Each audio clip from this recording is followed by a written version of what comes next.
Hello friends, या good evening. कैसे हैं आप सारे लोग? अ, तो आज वही हुआ जिसका काफ़ी लोगों को इंतज़ार था।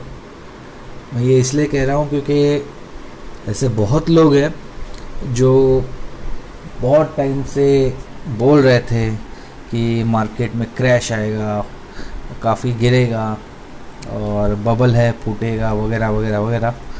तो उनके लिए तो ये काफ़ी अच्छा दिन है। तो bears are rejoicing today and bulls जो मंदी के चक्कर में काफ़ी ऊपर के वैल्यूएशन पे भी इन्वेस्ट करते जा रहे थे, मीडिया का सुन के, कुछ यूट्यूबर्स का सुन के, वो सारे के सारे आज इंतज़ार कर रहे हैं कि कोई तो वॉइस ऐसी हो जो उनका साइड ले और ये कहे कि नहीं, फिर से एक बार आपको मार्केट ऊपर दिखेगा और एग्ज़िट का वहाँ पे आपको मौका मिल जाएगा।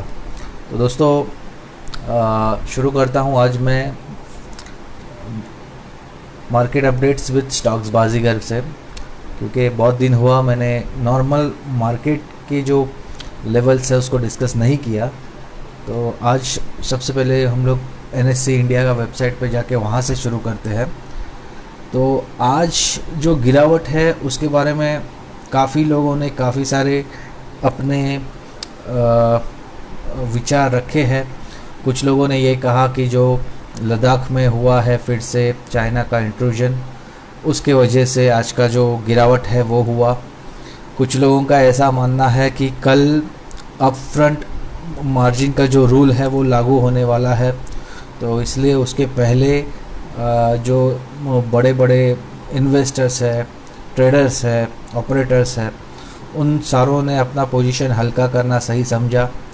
तो किसी ने कहा कि वैल्यूएशन काफ़ी स्ट्रेच हो चुके थे, एक जो चलने नहीं चाहिए थे ऐसे स्टॉक्स भी काफ़ी चल चुके थे, तो वहाँ से करेक्शन होना ज़रूरी था।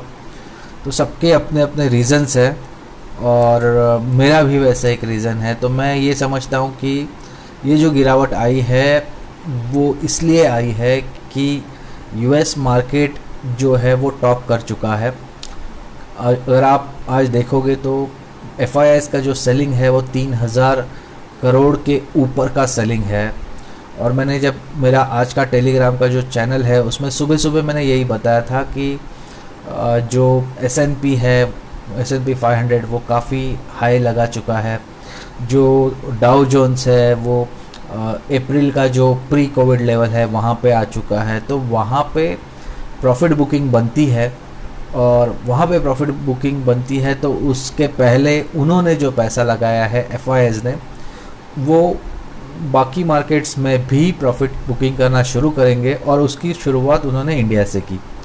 तो मैं समझता हूँ कि बाकी सारे जो ट्रिगर्स उनको मिले हैं वो सिर्फ एक बहाना बन गए कि जो एक छोटी मोटी एक जो करेक्शन हो सकती थी उसको एक बड़ी गिरावट में वो कन्वर्ट कर गए। तो मैं ज़्यादा कुछ देखता नहीं, मैं सिर्फ ये देखता हूँ कि जो 2 दिन में गिरावट होने वाली थी वो एक ही दिन में हो गई, बस फ़र्क उतना है। क्यों? क्योंकि अगर आप मेरा प्रीवियस वीडियो देखोगे जिसमें मैंने ये बोला है learn from masters and master your craft बोल के मैंने एक वीडियो बनाया है, उसमें आप 4 मिनट से लेके एक 7 मिनट तक का जो बीच में जो स्टांजा है वो आप देखो, उतना वीडियो आप देखो। उसमें मैंने क्लियरली बोला है कि 10,700 आराम से मिलेगा, लेकिन 10,800 नहीं मिलेगा। 10,750 के ऊपर मार्केट जाते ही वहाँ पे एक सेलिंग जोन आएगा, वहाँ से मार्केट करेक्ट होगा। 10,000 में बोल रहा हूँ, 11,000। तो 11,700 के ऊपर मार्केट आराम से जाएगा, 11,800 तक वो नहीं पहुँचेगा।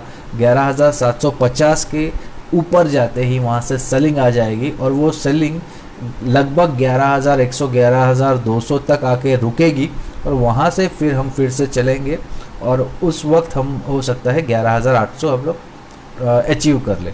तो ये मेरा एक मोटा मोटी उस दिन का जो वीडियो है उसमें मेरा बोला गया हुआ सेंटेंस है, आप चाहिए तो चेक कर सकते हो। तो मैं आज भी उस पे अड़ा हुआ हूँ। मेरे हिसाब से आप देखोगे तो मार्केट में करेक्शन ड्यू था तो आज वो हो चुका, लेकिन जो एक दिन में करेक्ट हुआ है वो किसी ने एक्सपेक्ट नहीं किया था, मैंने भी नहीं एक्सपेक्ट किया था। मेरा ये मानना था कि 11,585 के आसपास आके मार्केट रुकेगा और वहाँ से वो थोड़ा बहुत एक बाउंस करेगा, एक थोड़ा बहुत रिकवरी दे देगा। तो आज मैं उस हिसाब से सोच रहा था कि मैं वहाँ पे थोड़ा सा एक बॉटम फिशिंग करूँ, लेकिन समझदारी मैंने एक की कि मैंने थोड़ा बहुत मैंने बाकी के टेलीग्राम ग्रुप्स देखे और उसमें मुझे एक ग्रुप में देखा कि चाइना का जो सैनिक है उन्होंने फिर से एक बार लद्दाख का जो एरिया है वहाँ पे घुसखोरी की है। तो मुझे एक आइडिया आ गया कि यहाँ पे उनको एक ट्रिगर मिल चुका है, तो हो सकता है कि यहाँ से वो मार्केट और गिरेगा। और फिर वही हुआ, 10,350 के आसपास मार्केट आया और मैंने वहाँ पे फिर मैंने लास्ट में एक बॉटम फिशिंग की, लेकिन वो शॉर्ट इंट्राडे के लिए मतलब बहुत ही अल्ट्रा शॉर्ट वो ट्रेड्स थे सारे। मैंने 10,300 के आसपास कुछ स्टॉक्स खरीदे, जैसे मुथूट फाइनेंस खरीदा एंड BDL खरीदा, बॉम्बे जो भारत डायनामिक्स है। और फिर मैंने जैसे ही वो 11,400 पे मार्केट आया तो 11,350 पे लेके 11,400 के आसपास मैं उसमें से निकल गया और एंड में भी इंट्राडे मैंने प्रॉफिट कमा लिया। मज़ा तो मुझे सबसे बेस्ट सुबह आया, क्योंकि सुबह मैंने जितने सारे कल सारे के सारे फ्यूचर ग्रुप और रिलायंस के डील पे दिए थे, क्योंकि मुझे लगभग ये अंदाज़ा था कि अगर मार्केट करेक्ट भी होता है तो भी फ्यूचर ग्रुप के जो स्टॉक्स हैं वो करेक्ट नहीं होंगे। क्यों? क्योंकि उसका जो स्वैप रेशोस है उसके हिसाब से अगर आप देखोगे तो प्रीमियम वहाँ पे कमांड हो रहा है हर एक स्टॉक्स का, तो उसका एक टारगेट जो है वो 35% 60% तक ऊपर के है। और इसीलिए मैंने फ्यूचर रिटेल में मैंने, आप सोचोगे नहीं कि मैंने 18% ऊपर जब स्टॉक था तब एंट्री ले ली, क्योंकि मुझे पता है कि ये 202 तक ये इसको जाना है, तो हो सकता है वो 2-3 दिन अपर सर्किट लगा के ऊपर चला जाए या फिर वो थोड़ा नीचे आ जाए जहाँ पे और एक्यूमुलेट करने की एक अपने को स्कोप मिल जाए और उसके बाद वो ऊपर जाए, या फिर वो FEL में जब कन्वर्ट हो जाए 10 स्टॉक का 101 में कन्वर्ट हो जाएगा और उसके बाद उसको रिलायंस जब एक्वायर करेगा तो वहाँ पे मुनाफा हो। तो यहाँ पे 2-3 स्टेज पे मुनाफा हो सकता है, इसलिए मैंने फ्यूचर रिटेल में इतने हाई पे भी जब मुझे दिखा कि ये सर्किट के नीचे आ रहा है तो मैंने वहाँ पे एंट्री मार ली। दूसरा तो था डीमार्ट और जो PVR, ये दो सवाल। तो उसका पीछे रीज़न सिंपल था कि जो डील हुई है वो काफ़ी बड़ी डील है, उसके वजह से ये हो रहा है कि जो रिलायंस रिटेल है वो अब डीमार्ट के 2.5 टाइम्स बड़ा होने वाला है। तो मैं समझता हूँ कि ये काफ़ी बड़ा डेवलपमेंट है। रिलायंस रिटेल इतनी बड़ी कंपनी हो जाएगी कि अगर आप उसको कल को अमेज़ॉन से compete करते हुए देखोगे तो वो भी हो सकता है, इट्स क्वाइट पॉसिबल। इसलिए मैंने न्यूज़ को मद्देनज़र मैंने डीमार्ट में शॉर्ट करने की सलाह दी थी और मैंने खुद उसमें शॉर्ट किया था, तो वो एक अच्छा ट्रेड बना है। और जो अनलॉक हो रहा है 7 तारीख से, तो उसमें सिर्फ ओपन थिएटर खुले होंगे, ये एक सेंटेंस था। और जो PVR है, आइनॉक्स लेजर है, वैसे थिएटर्स के बारे में, मल्टीप्लेक्स के बारे में कोई भी उसमें स्टेटमेंट नहीं आया था, तो वहाँ पे वो क्लियर था कि PVR भी गिरेगा, तो वो एक शॉर्ट था जो मैंने लिया था। तो लॉन्ग साइड पे मैंने 3-4 कॉल्स दिए थे, एक्सिस बैंक दिया था, RBL बैंक दिया था, बैंक ऑफ बड़ौदा दिया था और इंडियन बैंक दिया था। तो ये चारों कॉल्स में से मैंने एक भी नहीं लिया, क्योंकि रीज़न भी उसका वैसे ही है, मार्केट जब आज खुला है वो काफ़ी गैप अप खुला, तो जब मार्केट काफ़ी गैप अप खुलता है तो उसका मतलब ये होता है कि कुछ लोग उसमें पहले ही कमा चुके हैं, वो अब प्रॉफिट बुक करेंगे। तो ऐसे सिचुएशन में भले ही मार्केट अप जा रहा है, मैंने शॉर्ट साइड के कॉल्स लेना पसंद किया था आज। और मोस्टली ये सारे जो फ्यूचर रिटेल से रिलेटेड है, उन्हीं में मैं खेला हूँ और उसमें मैंने अच्छा पैसा बनाया। मैंने एक चीज़ बहुत क्लियरली कल बोली थी कि फ्यूचर रिटेल हो, फ्यूचर कंज्यूमर हो, फ्यूचर लाइफस्टाइल हो, या फ्यूचर का जो सप्लाई चेन से रिलेटेड हो, फ्यूचर का नेटवर्क से रिलेटेड हो, जो भी फ्यूचर ग्रुप्स की कंपनीज़ है, सारे के सारे फ्यूचर ग्रुप्स में अपर सर्किट या लोअर सर्किट कुछ तो लगेगा। अंदाज़ा ये था कि फ्यूचर एंटरप्राइजेस में लोअर सर्किट लगेगा, क्योंकि बहुत बार ऐसे होता है कि जो बड़े इन्वेस्टर है वो चाहते हैं कि रिटेल इन्वेस्टर ना कमाए, इसलिए जो सारी कंपनीज मर्ज होने वाली है, जो मेन पेरेंट कंपनी बनेगी फ्यूचर एंटरप्राइजेस, उसको नीचे का सर्किट लगा के 2-3 दिन नीचे लेकर जाया जाएगा, ऐसा मेरा अंदाज़ा था। लेकिन लकीली ऐसा हुआ नहीं है, उसने भी आज अपर सर्किट लगाया और बाकी का भी कंपनीज ने अपर सर्किट लगाया।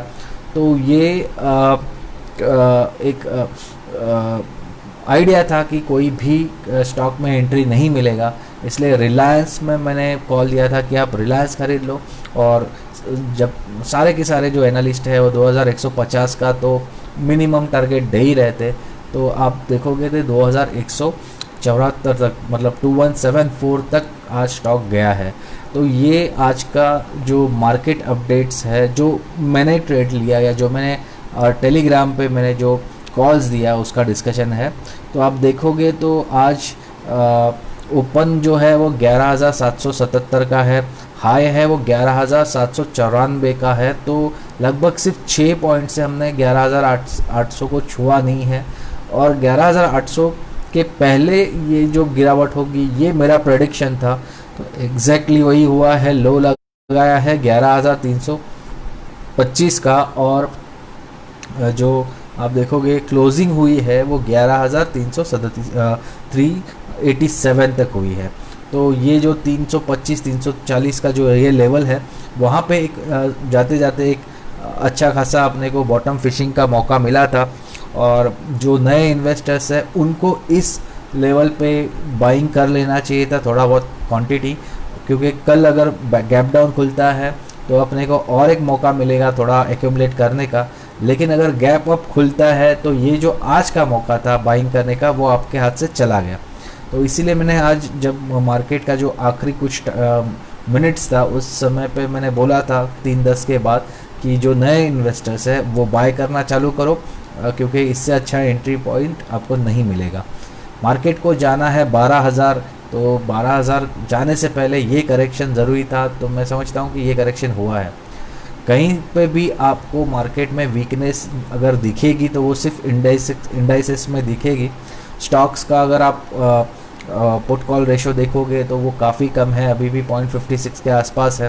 तो और मैं समझता हूँ कि अभी भी अपने को यहाँ पे स्कोप है।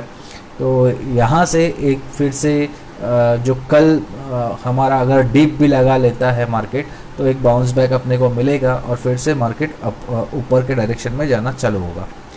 कुछ लोगों का ये कहना है कि कल आज का जो गिरावट है उसकी वजह से चार्ट ख़राब हो चुके हैं, लेकिन वो ये नहीं समझ रहे कि अभी भी जो इम्पोर्टेंट एवरेजेस है, आप 200 EMA कहो या फिर 50 EMA कहो, तो उनको अभी भी ये सपोर्ट करते चल रहा है मार्केट। तो मैं समझता हूँ कि जो गिरावट है वो प्रॉपर एक टेक्निकल पॉइंट पे आके रुकी है, तो वहाँ से हमको यहाँ से रिकवरी देने में ज़्यादा टाइम नहीं लगेगा। और ये जो गिरावट है, जो पिछला 4-5 सेशन का जो मेहनत है वो एक दिन में वो ख़त्म कर चुकी है। मैं अभी भी मुझे पता है कि 11,200 जब पहली बार लगा था उसको अब 2 महीने हो चुके हैं, और आप देखोगे तो 11,325 पे आज लो लगा चुका है मार्केट। तो हम कहेंगे 5 सेशन नहीं, कम से कम 1-1.25 महीने का ये जो मेहनत है वो आज पूरा ख़त्म हो चुका है। इसीलिए इम्पॉर्टेंट ये होता है कि जब भी मार्केट का वैल्यूएशन काफ़ी हाई हो जाए, जब भी अपने को ऐसा लगे कि इस वैल्यूएशन पे मैं और पैसा नहीं डाल सकता, मैं यहाँ पे कंफर्टेबल नहीं हूँ, तो वहाँ पे सबसे अच्छी बात ये होती है कि आप सीधा प्रॉफिट बुक करना शुरू कर दें, या फिर पार्शियल प्रॉफिट कम से कम बुक करें, ताकि आपका जो बुक मतलब जो आपका सिर्फ स्क्रीन पे दिख रहा है प्रॉफिट, वो एक्चुअल आपके बैंक अकाउंट में ट्रांसफ़र हो जाए, क्योंकि स्टॉक अगर इतना चल चुका है, 40% चल चुका है, और एक दिन में 10% उसमें का अगर पूरा निकल जाता है तो उतना आपका लॉस हो चुका है। तो ये नहीं होना चाहिए, इसलिए मैंने हमेशा ये कहा है कि आपको टाइम टू टाइम प्रॉफिट बांधना चाहिए, तब जाके आपके पास मुनाफा जमेगा। अगर आप काफ़ी लॉन्ग टर्म का अगर होराइज़न रखते हो, 10 साल 15 साल का, तो बात अलग है। लेकिन अगर आप शॉर्ट टू मिड टर्म अगर इन्वेस्टर हो तो, और आपने पहले ही 30-40% आपने अगर इसमें कमा लिया है किसी शेयर में, तो मैं समझता हूँ कि प्रॉफिट बुकिंग करनी ही चाहिए। आज आप देखोगे तो सिर्फ 2 स्टॉक्स थे निफ्टी 50 के जो पॉजिटिवली बंद हुए हैं, ONGC और TCS।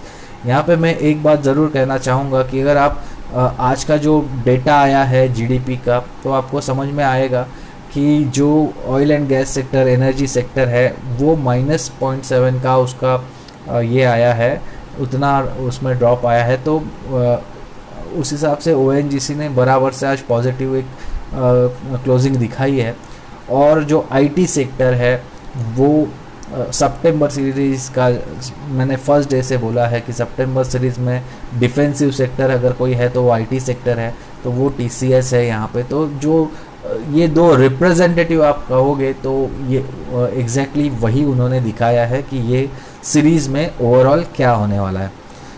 अगर आप देखोगे तो जो गिरावट हुई है वो मोस्टली फार्मा स्टॉक्स में ज़्यादा हुई है, क्योंकि पैंडमिक के चलते काफ़ी चल भी वो चुके हैं, और एक ऐसा वैल्यूएशन पे वो आ चुके थे जहाँ से ज़्यादा हमको कंफर्ट नहीं मिल रहा था। आज आप देखोगे तो बहुत सारे एनालिस्ट ने सन फार्मा में 580 तक के टारगेट दिए थे, तो मैंने भी आज वही गुस्ताखी की थी।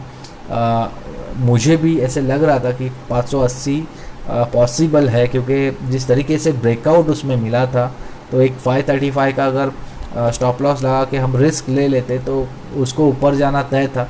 लेकिन उतना ऊपर गया नहीं, 561 के आसपास वो गया, और वहाँ से वो गिरावट होने के बाद जो मार्केट में न्यूज़ आई, निगेटिव ट्रिगर आए, उसके बाद सीधा 514 पे वो बंद हुआ है, लगभग 8% नीचे, 7.5% नीचे। जी एंटरटेनमेंट ये बिना मतलब के चल रहा था, सिर्फ और सिर्फ मैनेजमेंट का कमेंट्री पे चल रहा था कि हम लोग नेगेटिव से पॉजिटिव आए हैं, यहाँ पे अभी ग्रोथ होने वाला है, एक्सेट्रा एक्सेट्रा।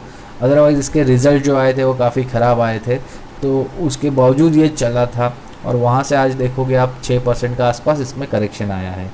SBI भी बहुत टाइम के बाद उसने 200 तोड़ा था बेचारे ने, और अच्छा चल रहा था, लेकिन आज का जो गिरावट है उसमें ये भी 6% गिर चुका है।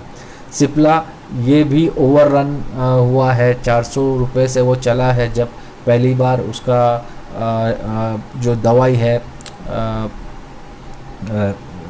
उसने लॉन्च किया था कोविड से रिलेटेड, तब से लेके ये काफ़ी बढ़ चुका है। तो 5-5.25% वहाँ से गिरावट है। और श्री सीमेंट, तो सीमेंट सेक्टर में भी गिरावट है। तो ये तो सिर्फ मैंने 4-5 स्टॉक गिरा है। आज तो ऐसे बहुत सारी लिस्ट है जो 3%, 4%, 5%, 7% तक ये स्टॉक सारे गिरे हुए हैं। तो काफ़ी आज गिरावट थी, और मार्केट में काफ़ी लोग पैनिक भी हो चुके हैं, क्योंकि जो मार्केट में पैसा लगा था इस लॉकडाउन के दौरान वो काफ़ी नए इन्वेस्टर्स का लगा था, जिन्होंने ऐसी गिरावट शायद ही कभी देखी हो। हमारे जैसे जो पुराने लोग हैं जो काफ़ी टाइम से मार्केट में काम करते हैं, उनको पता है कि महीने 2 महीने में ऐसी एक बड़ी गिरावट तो आती ही है मार्केट में, जब आप देखोगे तो इन मेजर इंडाइसेस 3-3, 4-4% के परसेंट से ज़्यादा गिरते हैं। आज का जो सबसे बड़ा लूज़र आप कहोगे वो ऑब्वियसली बैंक निफ्टी था, क्योंकि बैंक निफ्टी 25,200 के ऊपर आज दिखा हमको, और वहाँ से लेके वो 23,755 के आसपास वो बंद हुआ है। तो लगभग 3.14% की उसमें गिरावट है। और ये बैंक निफ्टी है जो पिछले मैं समझता हूँ फ्राइडे से लेके अब तक जो मार्केट है उसको बढ़ाते लेकर जा रहा था। और सबसे पहले बैंक निफ्टी में गिरावट शुरू हुई, उसके बाद निफ्टी ने उसको आज कैचअप किया है। तो ये है आज का कुछ अपडेट्स मार्केट के बारे में। तो कल के बारे में मैं सिर्फ इतना कहूँगा कि देखो, कल मार्केट मोस्टली ये आज का जो गिरावट है वो मोमेंटम पकड़ने का कोशिश करेगा। तो सुबह सुबह डर के मारे कुछ लोग सुबह सुबह शॉर्ट करेंगे, लेकिन उसका जो क्या कहेंगे हम लोग, जो मार्केट का जो पैटर्न बनता है, अगर ये ज़्यादा गैप डाउन खुलता है तो हो सकता है कि वहाँ पे और सेलिंग बढ़े। अगर वो फ्लैट खुलता है तो थोड़ा सा डिप आके वहाँ से बाइंग शुरू हो जाएगा और अच्छा खासा कल हमको मार्केट में रिकवरी दिखेगा। अगर मार्केट किसी रीज़न से, सपोज़ अगर यूएस का या ग्लोबल मार्केट का क्यूज़ अच्छा रहा, किसी रीज़न से मार्केट अगर पॉजिटिव खुलता है तो फिर वहाँ पे हमको थोड़ा डर है, क्योंकि वहाँ से थोड़ी बिकवाली आ सकती है। तो मैं समझता हूँ अगर वो मार्केट नीचे खुलता है या नीचे जाकर ऊपर आता है तो वहाँ से अच्छी बाइंग आएगी। बहुत सारे लोग जो कैश पे बैठे हैं वो यहाँ पे बाइंग करना शुरू कर देंगे, तो वो एक बेटर सिनारियो कल के लिए हो सकता है। तो यही था आज का वीडियो। आपको ये वीडियो कैसे लगा आप बता सकते हो कमेंट करके, एंड जो मेरा चैनल है उसको आप सब्सक्राइब करो। दोस्तों, मैं स्टॉक्स आइडियाज़ डिस्कस करता हूँ, लेकिन वो मेरे टेलीग्राम चैनल पे डिस्कस करता हूँ। यूट्यूब तो खैर मैं सिर्फ जो मेरे व्यूज़ है वो देने के लिए आता हूँ, लेकिन जो मेरा असली काम चलता है वो टेलीग्राम चैनल पे चलता है। तो अगर आपने मेरा टेलीग्राम चैनल अब तक ज्वाइन नहीं किया हो तो आप उसको ज्वाइन कर सकते हो। जाने से पहले एक स्टैंडर्ड डिस्क्लेमर दे दूंगा कि मैं सेबी रजिस्टर्ड रिसर्च एनालिस्ट तो बिल्कुल नहीं हूँ। मैं एनएससी का सर्टिफाइड इन्वेस्टमेंट एनालिसिस प्रोफेशनल ज़रूर हूँ और एनएससी का सर्टिफाइड मार्केटिंग प्रोफेशनल लेवल 4 हूँ। मैं किसी भी स्टॉक पे बाय या सेल का रिकमेंडेशन नहीं देता। जितने भी मैं स्टॉक्स आइडियाज डिस्कशन करता हूँ वो एजुकेशनल पर्पस के लिए होते हैं। तो आपका जो भी फाइनेंशियल एडवाइज़र है उसको पूछने के बाद ही आप उसका मतलब जो भी मैंने स्टॉक्स को डिस्कस किया है उसमें आप पोजीशन लेने की सोच सकते हो। जीडीपी -23% से कॉन्ट्रैक्ट हो चुका है, लेकिन एक्सपेक्टेड था कि वो 18% से कॉन्ट्रैक्ट होगा।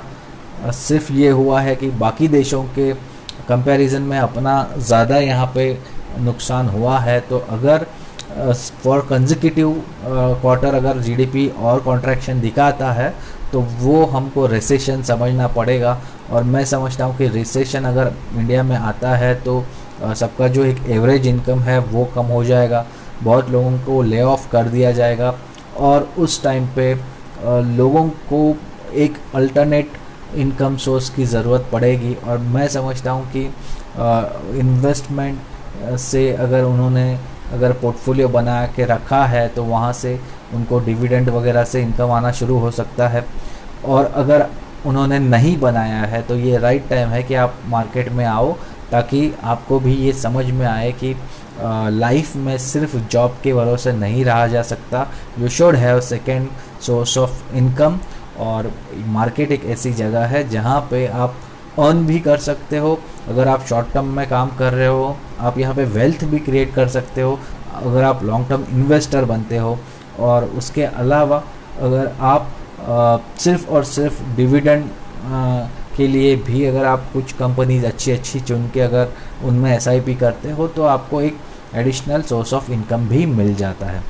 तो यही है आज का market updates by Stock Baazigar. Good night.